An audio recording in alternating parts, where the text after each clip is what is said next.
Picture this. It's 4:37 p.m. on a Friday. You're wrapping up your work, maybe already thinking about what you're going to have for dinner, and your phone buzzes. Never a good sound on a Friday afternoon. Right. It's the worst. You look down, and it's a Slack message from your boss, and it just says, "Hey, we need to talk. Call me when you have a second." Just reading that makes my heart rate go up a little bit. I mean, instantly, your stomach drops. Your heart starts hammering against your ribs. Your palms get a little sweaty. Your breathing gets shallow. You haven't even replied yet, but your body is reacting as if a saber-toothed tiger just walked into your living room. Exactly. It's a full-blown physiological event. But why? Why does a tiny, ambiguous sequence of pixels on a glass screen trigger the exact same biological panic as a literal life-or-death predator attack? Well, that is the ultimate design flaw of the modern human experience, honestly. We are running ancient survival software in a world that is just filled with abstract digital threats. And our brains honestly can't tell the difference, can they? They really can't.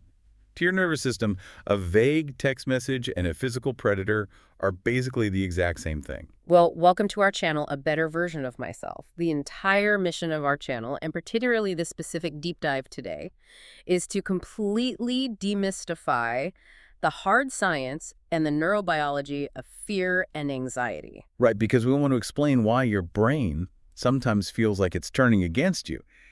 And much more importantly, how you can use the actual principles of neuroscience to rewire it. Yeah, we've spent our careers studying these mechanisms, looking at how the nervous system operates under pressure.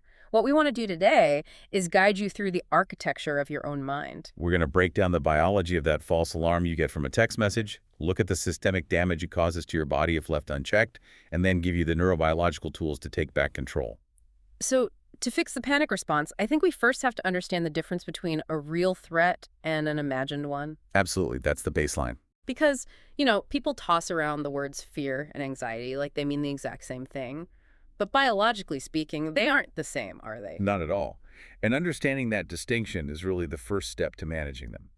Fear is an acute, immediate biological response to a present, identifiable threat. So, like if a car swerves into your lane on the highway. Right, exactly. Your response there is fear.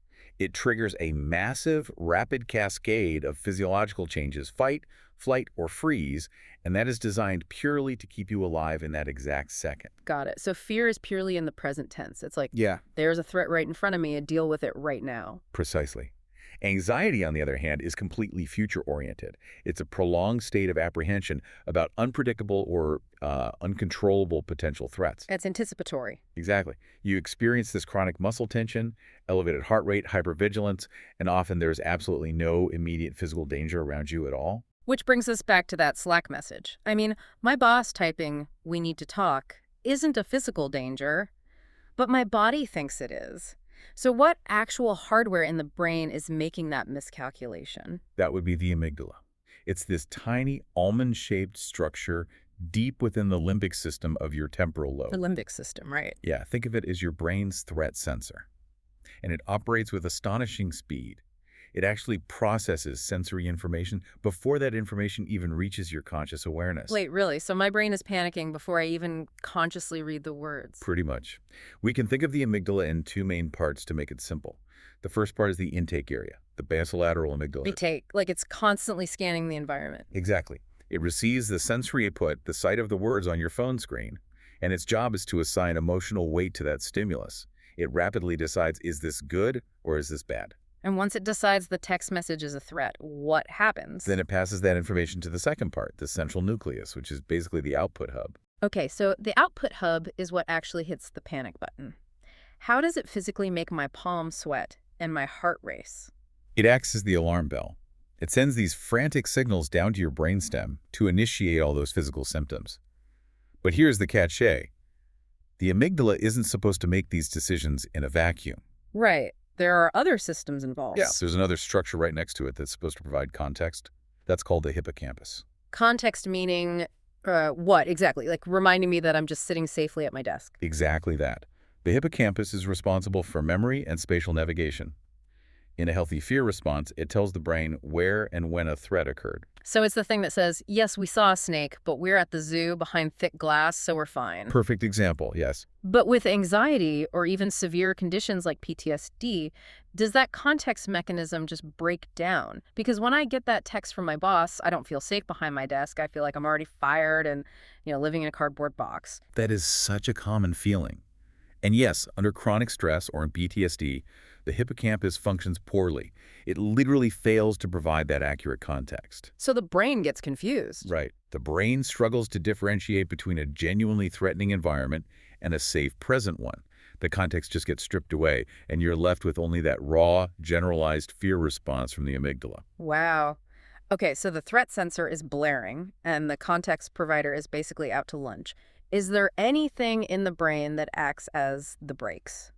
Because people do eventually calm down. Yes, thankfully. Oh. That would be the medial prefrontal cortex, or MPSC. This is the rational executive control center right behind your forehead. Or rational part. Right. When the MPFC learns that a previously threatening stimulus is actually safe, like realizing your boss just wanted to ask about the holiday schedule, it sends inhibitory signals down to the amygdala to actively suppress the fear response. Okay, I'm trying to picture this. It's almost like the amygdala is this overzealous security guard who draws his weapon at every single shadow. I like that. And then the prefrontal cortex is the seasoned building manager who steps in, puts a hand on his shoulder, and says, "Stand down. It's just the janitor." That is a brilliant way to visualize it. Yeah. And if we look at the brain of someone with chronic anxiety on neuroimaging, what we see is exactly that a hyperactive security guard combined with an exhausted or just underactive building manager. So it's a fundamental failure of this top-down regulatory system. Exactly. It's top-down failure. Which makes me wonder, if that building manager fails to hit the brakes and the security guard keeps screaming danger for days, weeks, or even months, where does all that nervous energy go? I mean, it doesn't just stay in the brain, right? Far from it. When the brain's threat center is constantly activated like that, it dumps that response directly into the body. This is what we call the toxic cascade. The toxic cascade, that sounds intense. It is. Anxiety is a profound physiological event, not just a mental state. It triggers your body's primary stress response system, which is the HPA axis. Okay, break that down for me. How does a thought in my head turn into a literal physical stress response in my body? It's a chain reaction. First, a tiny region in your brain called the hypothalamus acts as a biological dispatcher. It sends a chemical messenger down to your pituitary gland. Okay, step one, dispatcher to pituitary. Right. Then the pituitary gland shouts an urgent chemical signal down through your bloodstream to your adrenal glands, which are sitting right on top of your kidneys. And the adrenal glands are the ones holding the payload, right? Yes. They release massive amounts of cortisol and adrenaline into your system. Now, in the short term, this is brilliant. Because it keeps you alive. Exactly. Cortisol mobilizes glucose, so your muscles have instant energy. Adrenaline increases your cardiovascular output, so you can literally sprint away from danger. It is life-saving. But I'm guessing we aren't meant to have that running 24/7. No, we absolutely are not. Chronic activation, meaning you're just marinating in these survival chemicals every single day, leads to what we call an allostatic load. Allostatic load. So basically systemic wear and tear, like redlining a car engine for 1,000 miles straight. That's it exactly. And the cardiovascular strain is one of the most immediate effects. Chronic anxiety keeps your nervous system stuck in a sympathetic state, that fight or flight mode. And what does that do to the heart? Well, it forces your resting heart rate up and dramatically reduces your heart rate variability, or HRV. Ah, HRV. I've heard a lot about that lately. Why is it such a bad thing if your HRV is low? So heart rate variability is a measure of how quickly your heart can adapt to changes in your environment. High HRV means your heart is flexible. It can speed up when you need to run and immediately slow down when you rest. Which is what you want. Right. Low HRV means your heart is locked into a rigid, stressed rhythm.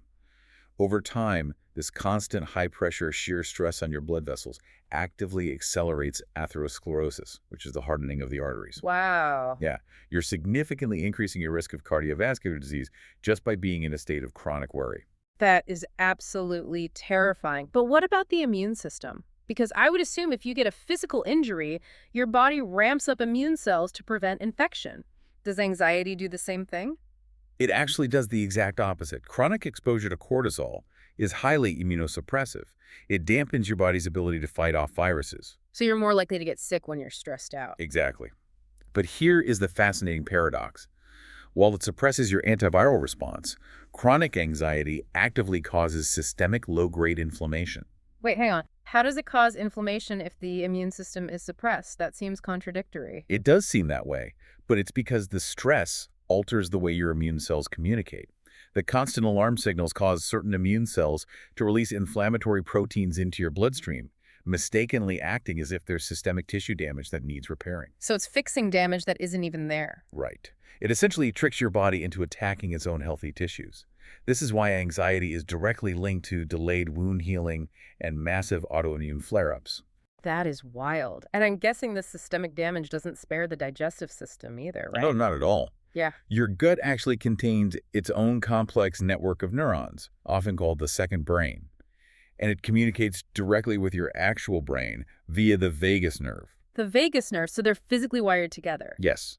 When you're constantly anxious, the stress hormones physically alter your gut motility and your gut permeability. Is this why people get literal stomach aches when they're stressed out or develop things like irritable bowel syndrome? Yes, that's exactly why. But it goes so much deeper than just an upset stomach. The chronic stress actually alters your gut microbiome. The inflammatory environment kills off beneficial bacteria. Oh, no. Yeah, and this is a massive problem because those specific beneficial bacteria are responsible for synthesizing crucial neurotransmitters like serotonin and GABA. Wait, I want to make sure I'm following this. Are you saying that chronic anxiety literally destroys the exact gut bacteria that create the calming chemicals my brain needs to stop being anxious? That is precisely what happens. It creates this brutal, self-sabotaging loop. Without those calming neurotransmitters being produced in the gut, your brain becomes even more susceptible to the next stressor. That is a vicious cycle. It makes you realize anxiety really isn't just in your head. It's literally in your blood vessels and your stomach. Absolutely. But how does this physiological wreckage loop back to affect how we think? Like, if I'm stuck in this cascade, what happens to my actual cognitive performance? It completely hijacks your cognition. Chronic anxiety physically rewires your attention networks. You develop what we call an attentional bias toward threats. Attentional bias. Yeah. Meaning you only see the bad stuff. Right. You become hyper-attuned to negative information like your boss's ambiguous text message, while completely failing to process neutral or positive information like, say, the glowing performance review you just got last week. So you completely lose the ability to perceive reality accurately. You do. And it absolutely wrecks your working memory. Your prefrontal cortex needs working memory to hold and manipulate information. But anxiety fills up that limited cognitive bandwidth with endless rumination and intrusive thoughts. So it's like having too many demanding applications open on a computer and the whole system just freezes. Exactly. And this drives extreme risk aversion. You overestimate the probability of failure and you underestimate your ability to cope, which just leads to total behavioral paralysis. Okay, the biological destruction of this loop is staggering. It feels like a trap.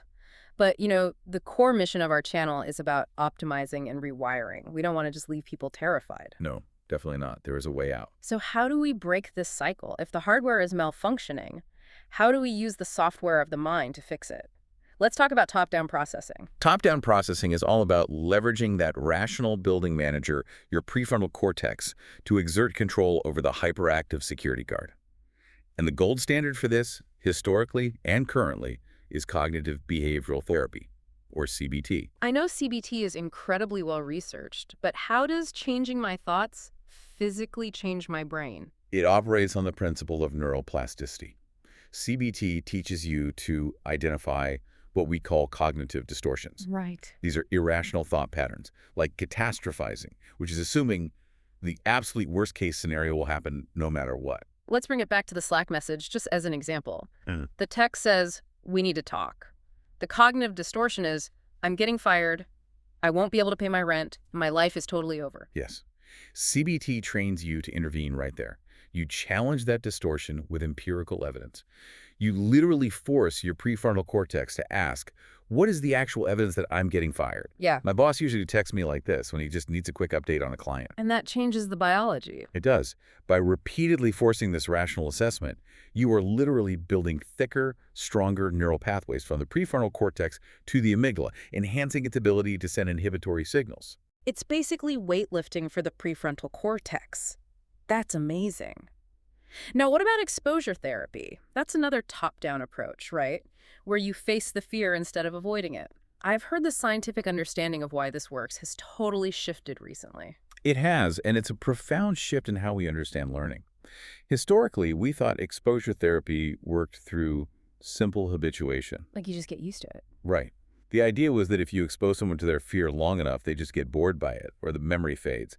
But modern neuroscience shows us this is entirely wrong. We now understand it through the inhibitory learning model. Inhibitory learning. Explain how that works mechanically in the brain. The key realization is that the brain never forgets the fear. The original neural pathway linking the text message to panic is permanent. Wait, really? It's permanent? Yes. However, during exposure therapy, your prefrontal cortex creates a completely separate, brand new neural pathway. This new pathway signifies this stimulus is safe. Oh, wow. So you aren't deleting the old corrupted file. You're installing a stronger, more dominant safety protocol that runs simultaneously. That's a great way to put it. This new safety pathway actively competes with and overrides the old fear pathway. But here is the trick for it to be installed. The exposure must violate your expectations. Meaning what? If you are terrified that reading your boss's texts will give you a panic attack, you have to read the text, experience the spike in anxiety, sit there, survive it, and explicitly acknowledge that the catastrophe didn't happen. I see. That mismatch between what you expected and what actually happened is the exact catalyst the brain needs to pave that new safety pathway. That is fascinating. But what if challenging the thought feels impossible? Because sometimes it does. There's another top-down method called acceptance and commitment therapy, or ACT, and it takes a very different angle than CBT, right? It does. While CBT tries to change the actual content of your thoughts, ACP focuses on changing your relationship to those thoughts. It relies on a mechanism called cognitive diffusion. Diffusion, like diffusing a bomb, or detaching from the thought. Detaching. It's the psychological recognition that I am having the thought that I'm about to be fired is a fundamentally different experience than I am actually being fired. So it creates distance. Exactly. You stop fighting the anxiety, you let the physical sensations, the racing heart, the tight chest, you just let them happen without resisting them. But wouldn't surrendering to the panic just make it worse? I mean, that feels counterintuitive. Paradoxically, no, it doesn't. When you desperately fight the physical feeling of anxiety, you're actually sending a feedback loop to your amygdala, confirming that the feeling itself is a dangerous threat. Oh, man. So panicking about the panic just feeds the beast. Exactly. By accepting the sensation without a struggle, you strip away its power. You signal to your brain that the threat is harmless, which naturally causes the amygdala to stop sounding the alarm. I love that. It sounds like ACT isn't trying to delete the spam email of an anxious thought. It's just teaching you to recognize it as spam. You see it, but you stop clicking the malicious links and letting it infect your whole day. That is a perfect analogy. You acknowledge the spam, but you continue moving toward your valued life goals despite its presence in your inbox. That is the true essence of psychological flexibility. Okay, top-down processing is incredibly powerful, but let's be realistic for a second. What if you are so deep in a panic state that your prefrontal cortex is completely offline? It happens to the best of us. Right.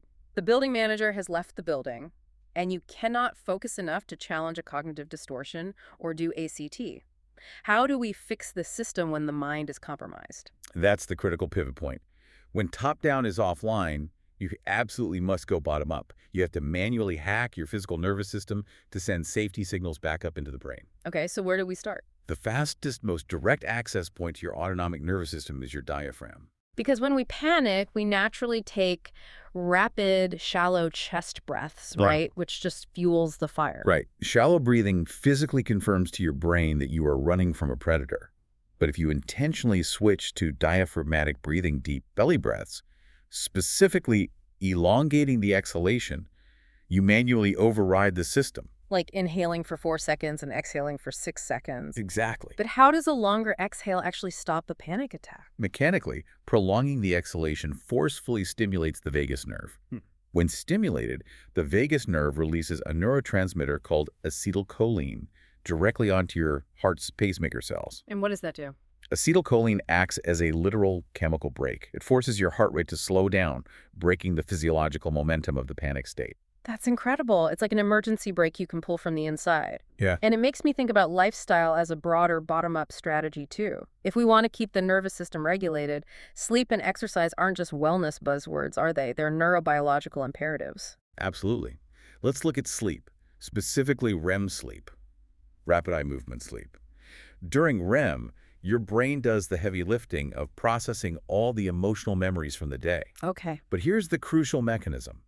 It does this processing in a neurochemical environment that is entirely stripped of noradrenaline, which is basically the brain's equivalent of adrenaline. Wait, really? So your brain is safely reviewing the stressful text message from your boss, but without the physical stress chemicals present. Right. It's like built-in exposure therapy every single night. Precisely. It resets you. But if you truncate your sleep and you miss out on those crucial REM cycles, that emotional processing never finishes. You wake up with an amygdala that is already hyperreactive. Wow. And what about exercise? How does sweating help an anxious brain? Well, aerobic exercise immediately burns off the excess cortisol and adrenaline lingering in your bloodstream. That's the immediate relief. But the long-term benefit is even more profound. What's the long-term benefit? Consistent aerobic exercise triggers the production of BDNF, which stands for brain-derived neurotrophic factor. I've heard of BDNF. How does it physically change the brain's architecture? BDNF promotes neurogenesis, the actual birth and growth of brand new neurons, specifically in the hippocampus. Oh, right. The hippocampus, the context provider we discussed earlier. Exactly.